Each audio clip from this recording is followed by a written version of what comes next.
안녕하세요. 향기로운 시니어 라이프입니다. 향기로운 시니어 라이프는 우리나라 시니어분들이 건강하고 편안하며 활기차게 지내기 위해 필요한 정보와 이야기들이 있는 유용한 컨텐츠입니다. 원래 시니어는 영어권에서 온 표현으로 연장자나 노인을 존중하며 이르는 말인데 우리 채널에서는 노인이라는 단어 대신에 시니어로 표현할까 합니다. 시니어의 정의는 단순하지 않으며 사회, 법률, 생물학, 심리학 등 다양한 관점에 따라 다르게 규정하고 있습니다. 특히 평균 수명이 길어지면서 기존의 시니어의 범주에 속하는 연령 기준이 현실과 맞지 않다는 의견도 많습니다. 현재 우리나라에서는 만 65세 이상을 법적, 제도적인 시니어의 기준으로 삼는 경우가 많습니다. 전통적으로는 60세가 되는 환갑부터를 노년기로 보기도 했으나 현대에 들어 평균 수명이 늘어나면서 65세로 상향 조정되었습니다. 국제적으로도 65세를 기준으로 삼는 경우가 많았는데 이는 독일에서 65세를 퇴직 연령으로 정한 역사적 배경에서 비롯되었습니다. 2025년을 기준으로 우리나라 대한민국의 65세 이상 시니어 인구는 약 1,051만 4천 명으로 전체 인구의 20.3%를 차지한다는 통계조사 결과가 있습니다. 이는 세계보건기구 WHO에서 정하는 초고령 사회에 우리 대한민국이 진입했음을 의미합니다. 이미 2024년 7월에 우리나라의 65세 이상의 시니어 인구가 1,000만 명을 넘어섰습니다.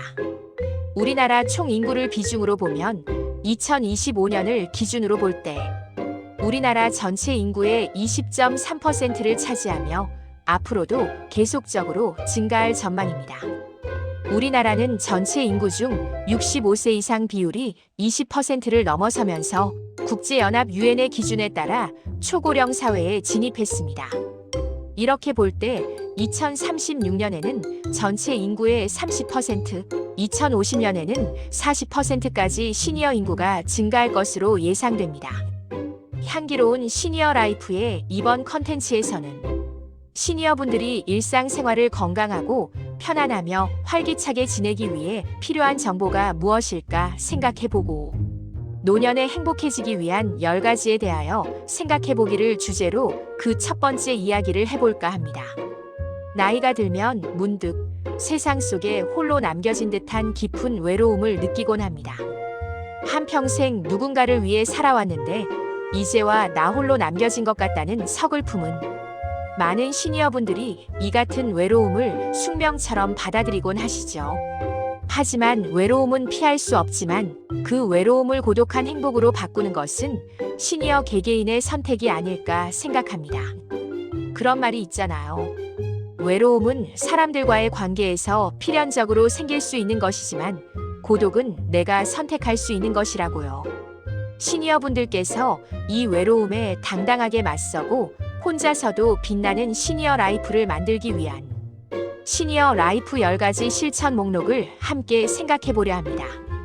이 10가지의 실천 목록에서는 심리적 독립과 실용적 활동, 그리고 관계의 재정립이라는 3가지 핵심 축을 기준에 놓고 차근차근 이야기해 보려고 합니다.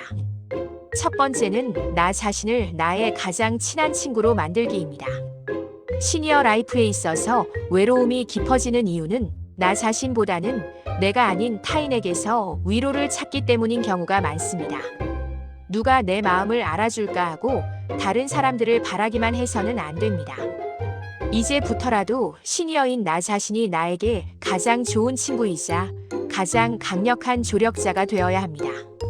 매일 아침에 일어나면 거울을 보며 스스로에게 칭찬 한마디 혹은 따뜻한 격려를 마음속으로 건네보세요.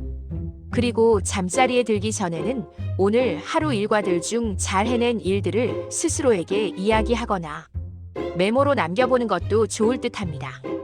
이 작은 습관이 아마도 다른 사람들에게서 동정을 바라는 시니어인 자기 자신에 대한 연민의 감정을 나 스스로를 사랑하는 자기 존중으로 바꿔주지 않을까 생각됩니다. 나 자신과 가장 오래 함께할 사람은 바로 나 자신이니까요. 이제부터라도 나에게 좋은 친구가 되어주시면 어떨까요?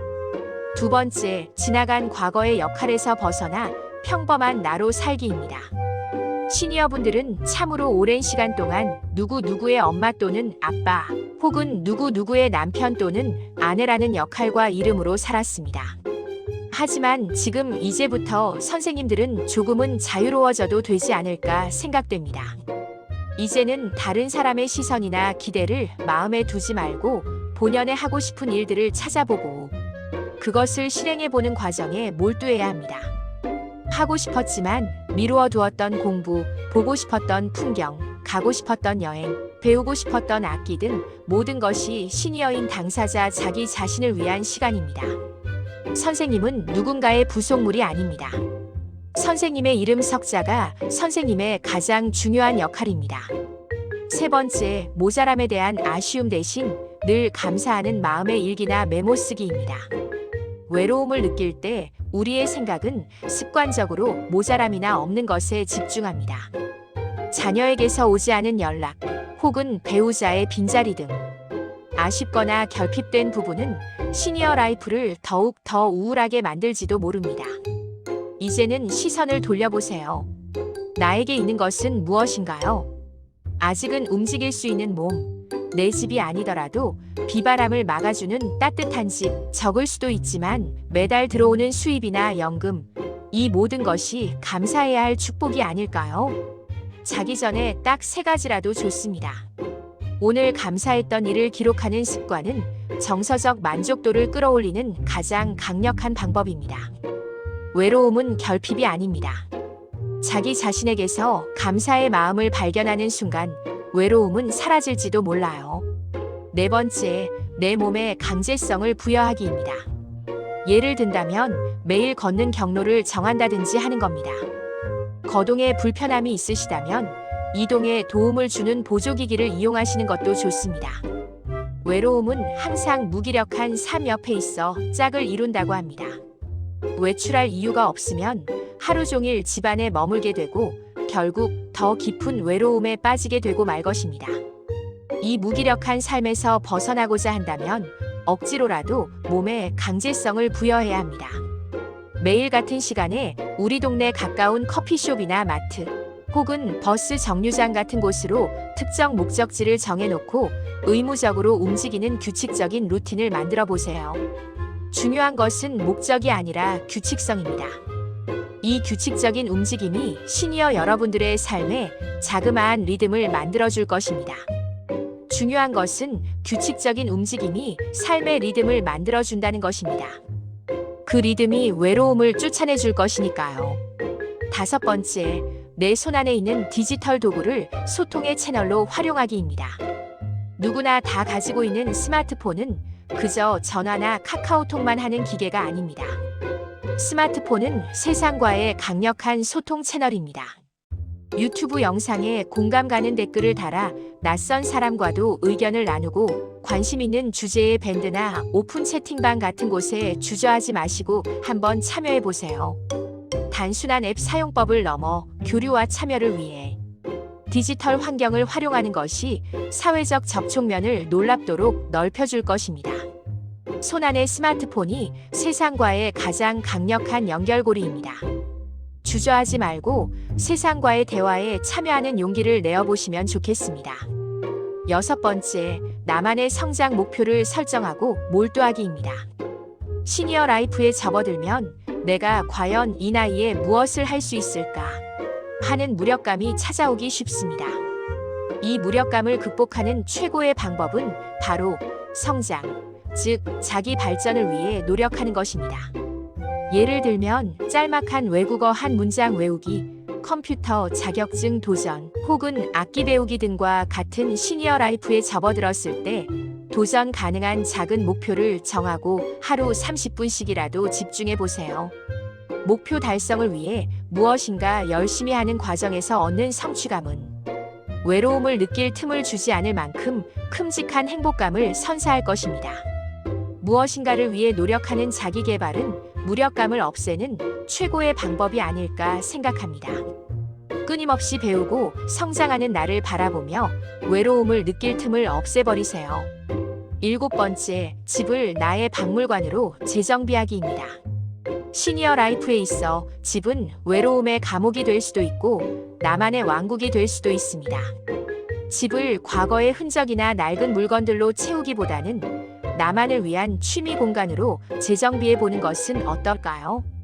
그림 그리기, 공예 같은 예전에 접하기 힘들었던 새로운 취미를 위해 좁더라도 공간을 집에 만들고 빛과 반려식물을 활용해 집안에 활기찬 생명력을 불어넣어 보세요. 시니어 라이프에 있어 선생님의 공간이 달라지면 선생님의 마음도 달라지고 여유로워집니다. 중요한 것은 집이라는 공간이 나를 지배하게 두지 마세요. 내가 좋아하는 것으로 채워진 곳에서만 행복을 느낄 수 있습니다. 8번째, 선택적인 친구 사귀기로 대인관계를 다이어트하는 것입니다. 지금까지 사회생활을 해오면서 맺어진 수많은 관계에 매달려 에너지를 낭비하는 것은 그다지 좋은 선택이 아니라고 생각합니다. 그 대신 대인관계의 다이어트를 시작해보세요. 나와 코드가 맞는 한두 명의 진짜 친구에 집중하고 깊이 있는 교류를 하는 것이 중요하지 않을까 생각합니다. 만남의 횟수보다는 사람과 사람 사이 관계의 질을 중요시해야 합니다. 서로를 진심으로 응원하고 지지해 줄 수 있는 한두 명이지만 소수의 친구만으로도 충분히 행복해질 수 있습니다. 잘 아시겠지만 사람과 사람 사이의 관계는 숫자가 아니라 질입니다. 있어도 되고 없어도 되는 20명보다는 함께 생각을 공유할 수 있는 한두 명의 친구가 낫습니다. 9번째, 대가 없는 재능 기부를 시작해보세요. 자원봉사 같은 거요. 내가 가진 어떤 재능이 누군가에게는 큰 도움과 기쁨이 될 수 있습니다. 요리나 운전, 물품의 수리, 혹은 간단한 외국어 지식 등도 좋습니다. 당신의 재능을 지역사회나 사회단체에 봉사 형태로 재능을 기부해보세요. 타인에게 도움을 주는 과정에서 나는 여전히 쓸모있는 사람이라는 존재의 가치를 확인하게 해줍니다. 나를 필요로 하는 곳에서 외로움은 자연스럽게 치유될 것입니다. 10번째, 자녀의 삶에 간섭하는 대신 응원 보내기입니다. 시니어 라이프의 외로움이 가장 쉽게 투영되는 대상은 바로 자녀입니다. 자녀에게 집착하거나 간섭할 에너지를 따뜻한 응원 한마디로 바꾸고 그 나머지 에너지를 오롯이 나 자신의 행복에 투자해보세요. 시니어의 진정한 독립은 자녀에게도 여유와 행복을 줍니다. 자녀의 삶을 인정하고 존중할 때 비로소 나 자신의 삶은 온전하게 나 자신의 것이 됩니다.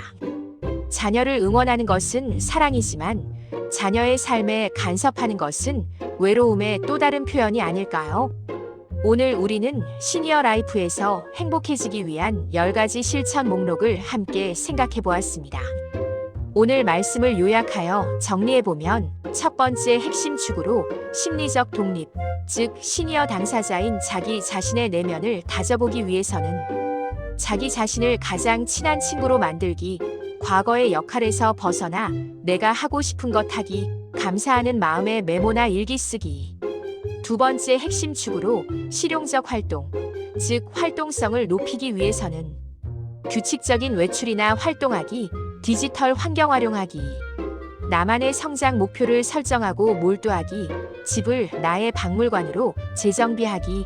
세 번째 핵심 축인 관계의 재정립을 위해서는 대인관계를 다이어트하기, 대가 없는 재능 기부인 자원봉사 시작해보기, 자녀의 삶에 간섭하는 대신 응원하기입니다. 앞에서 말씀드린 3가지 핵심 축에 따른 10가지 실천 목록을 머리로만 알고 한번 보고 지나치는 것이 아니라 지금부터 단 하나라도 꼭 행동으로 옮겨보시기를 간절히 바랍니다. 외로움은 고독한 기회가 될 수 있습니다. 당신이 홀로 당당하게 설 때 당신의 노년, 즉 나의 시니어 라이프는 가장 아름답게 빛날 것입니다. 오늘의 이야기가 선생님의 시니어 라이프에 작은 불빛이 될 수 있기를 기대합니다. 10가지 중 당장 지금부터 시도해보고 싶은 것은 무엇인가요? 댓글로 여러분의 계획을 적어주시면 열렬히 응원하겠습니다. 다음 컨텐츠에도 더 유익하고 재미있는 주제로 찾아뵙겠습니다. 끝으로 구독과 좋아요 부탁드리며 앞으로도 향기로운 시니어 생활을 위한 참신하고 다양한 컨텐츠로 찾아뵐 것을 약속드립니다. 시청해주셔서 감사합니다. 여러분의 향기로운 노년 생활 시니어 라이프를 응원합니다. 감사합니다.